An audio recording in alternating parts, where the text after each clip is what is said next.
I'm a traditional kind of person for most of you that know me, and it's traditional for the father to give a toast at his daughter's wedding.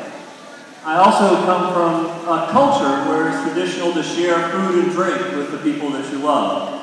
So I am not one to fight tradition. Tonight I am here to be traditional and give the obligatory toast to my daughter and to her husband. But because I come from a long tradition of toasting, it's going to be a little while before I finish. I actually have 4 toasts to give. And I wrote this a few weeks ago, at least a rough draft of it, and when I wrote it, I had a hard time not crying, and every time I've read it, I've had a hard time not crying. So I'm going to try to give this without choking up, but I apologize in advance if I do. The first part of my 4-part toast is for the people that are not here. About a year ago, my father passed away, and my father, when I adopted Sion, I saw this traditional kind of inward person all of a sudden be very outward, and get on the floor and play with this brand new baby. And he would have loved to have been here. He would, and I'm very sad that he can't make it tonight. To Marty's parents, Ruth and Leo, although they never met Sion, they would have been very proud of this moment, and I wish they were here to share it with us. For my mother, who's too ill to travel, and for Scott's grandparents who are too ill to travel, for all of the grandparents, I'd like to give the first toast. I wish they were here and missed them all. I gotta grab my glass.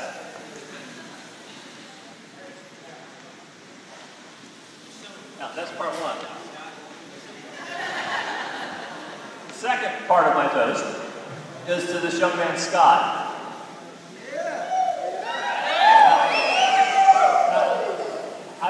I work a job that has to be focused on a computer screen all day long. And my phone constantly rings. People are asking me questions. People are trying to sell me something. And in January, my phone rang. And I looked at the number. I didn't recognize it. And I must not have been too interested in what I was doing, so I picked it up. And there was this guy on the other end that said, "Mr. Beatrice, there's something I need to ask you. This is a good time. I could call later." I was continuing to click whatever I was clicking. And after about 10 minutes of it, I said, "Who is this?" Well, it turned out it was Scott. And Scott was calling to ask my permission to marry Sion. And I had to say, I was shocked. Not that Scott and Sion would get married. The two of them have been great together, and I expected that this would happen at some point, but the fact that he asked me was a shock. So when he asked me, my response was an immediate and enthusiastic, "Of course you have my permission, but you have another person to ask, and that's probably more important than me."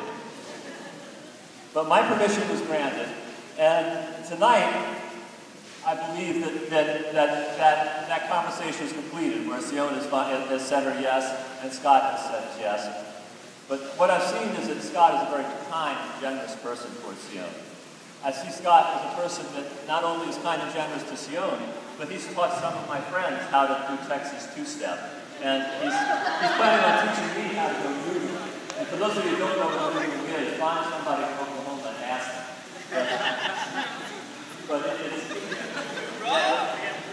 there are so many things I love about this man, Scott. That walking down the aisle tonight with Sion and watching Scott looking back at us, the man just glowed. He was so happy. And I can't ask for anything more than a husband for my daughter than someone who's happy to be married to her. So what I want to say about Scott, I want to welcome you to my family, and I'm proud to have you as part of my family, and I am happy to be part of your family.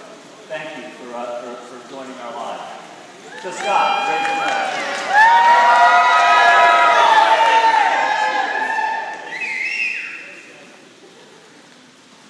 Only 2 more to go. The next one is to my darling daughter, Sion, the third of my toes. Adopting Sion changed my life in many, many ways. For one thing, it changed my name. Before I adopted Sion, I was known as Steve, occasionally Mr. Beavis. But after I adopted Sion, I was all known as Sion's dad. And I've enjoyed that role. But when we adopted Sion many, many years ago, I was instantly bonded to this little tiny baby that came off the airplane, and she was instantly terrified of me. Every time I walked into the room, it was like a primal scream. Other people could come up and play with the child, and if I walked anywhere near her, well, you know, it took about 2 or 3 weeks, but she went from primal scream to toothless grin every time I walked in the room, and the feeling became mutual. And Sion, as a young child, was this sweet little girl. Every time we went to a teacher conference, the teachers would say all these wonderful things about how sweet and cooperative and wonderful she was, and the conferences would all end with, "I wish I had a class full like this one." But you know, as much as she was a sweetness overachiever, all good things have to end, and adolescence. When adolescence hit, we had a serious teenage middle-age war. And it took a toll on both of us, I think. But throughout that time, the one constant the two of us had is we would always cook together.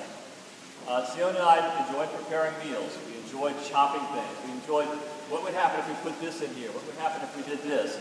And she got this book when she was a young adolescent, the Julia Child's cookbook. And it had the most complicated recipes in it. And she and I would sometimes spend the whole day cooking something out of that book. And at about age 13 or 14, it became a joke between us that when she was going to get married, I would make her wedding cake. But not just any wedding cake. I would make Julia Child's wedding cake. Hand-painted, tiny print, very few pictures. This would be a major family.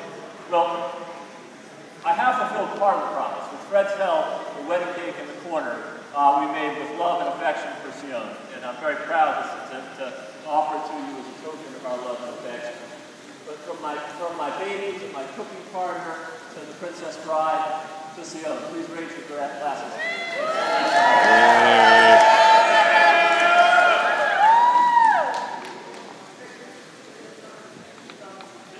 Now, the fourth and final toast I have is to the marriage. And to this one, I'm going to do something I don't usually do. I'm going to read what I wrote because this is the part where I have a hard time saying it without choking up. But I think it was Mark Twain that once said, "God invented time to keep everything from happening at once." And in this wedding, for me, time has just melted away. Everything is happening all at once. I look around this room at all the people that are part of Sion's life. People from Oklahoma, people from Chapel Hill, people from Appalachia. All these people that have been important to her, to Scott, and to me, and to her mom are here at this moment. And time, I think about my grandparents. I think about my parents, Sion's grandparents, and Scott's grandparents. They can't be here. Time has indeed melted. But I miss the loved ones that aren't able to be here because of illness or death. I think of the young baby from Korea that was the center of my life 25 years ago. And I look ahead to Scott and Sion's life together, a life of hope and possibility. And in this timeless moment, where everything for me is happening at once, I want to wish each of you some fatherly advice. Be kind to one another. Expect the best from each other, but forgive the imperfections. Please join me in celebrating the marriage of Sion and Scott.